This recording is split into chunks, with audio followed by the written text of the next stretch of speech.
Hello' everyone, আশা কৰোঁ আপোনালোক সকলোৱে ভালে আছে।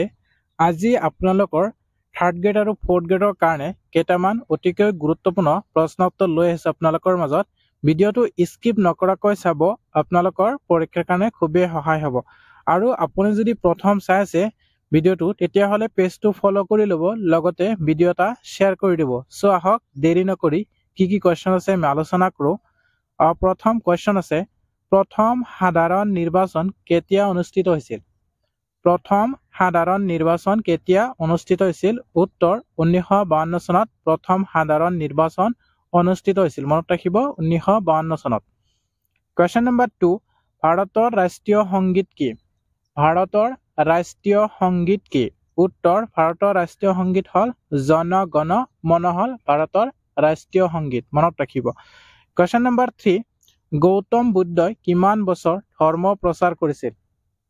গৌতম বুদ্ধই কিমান বছৰ ধৰ্ম প্ৰচাৰ কৰিছিল? উত্তৰ 45 বছৰ ধৰ্ম প্ৰচাৰ কৰিছিল।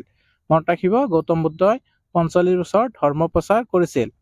কুৱেশ্যন নম্বৰ 4, অসমৰ ডিব্ৰুগড়ত কোনবিধ খনিজ সম্পদ পোৱা যায়? অসমৰ ডিব্ৰুগড়ত কোনবিধ খনিজ সম্পদ পোৱা যায়? উত্তৰ তেল পোৱা যায়। আমি সকলোৱে জানো অসমৰ ডিব্ৰুগড়ত তেলৰ কাৰণে কি বিখ্যাত।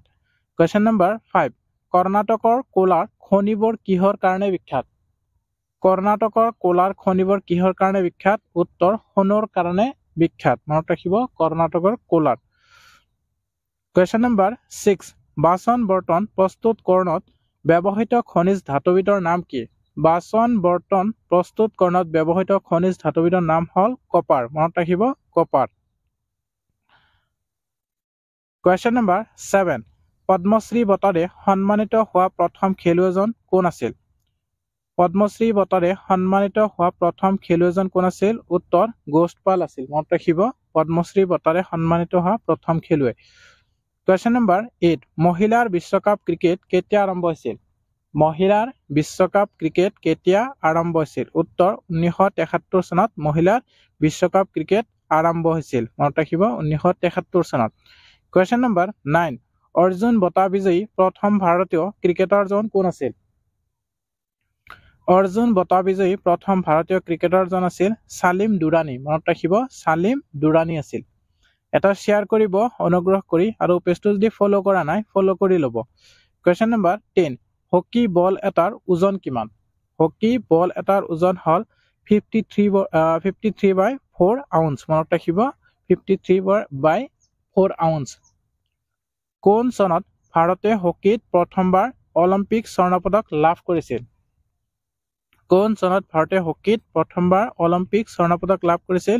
উত্তৰ 1928 চনত। মনত ৰাখিব, 1928 চনত। কুৱেশ্যন নম্বৰ 12, এটা হকী দলত সৰ্বমুঠ কিমানজন খেলুৱৈ থাকে? এটা হকী দলত সৰ্বমুঠ কিমানজন খেলুৱৈ থাকে? উত্তৰ 11জন খেলুৱৈ থাকে। মনত ৰাখিব, 11জন খেলুৱৈ থাকে। কুৱেশ্যন নম্বৰ 13, বুকাৰ বঁটা প্ৰাপ্ত প্ৰথম ভাৰতীয় সাহিত্যগৰাকী কোন? বুকাৰ বঁটা প্ৰাপ্ত প্ৰথম ভাৰতীয় সাহিত্যগৰাকী কোন? উত্তৰ অৰুন্ধতী ৰয়। মনত ৰাখিব, অৰুন্ধতী ৰয়। কুৱেশ্যন নম্বৰ 14, ভাৰতৰ প্ৰথম সবাক চলচ্চিত্ৰৰ নাম কি? ভাৰতৰ প্ৰথম সবাক চলচ্চিত্ৰৰ নাম কি?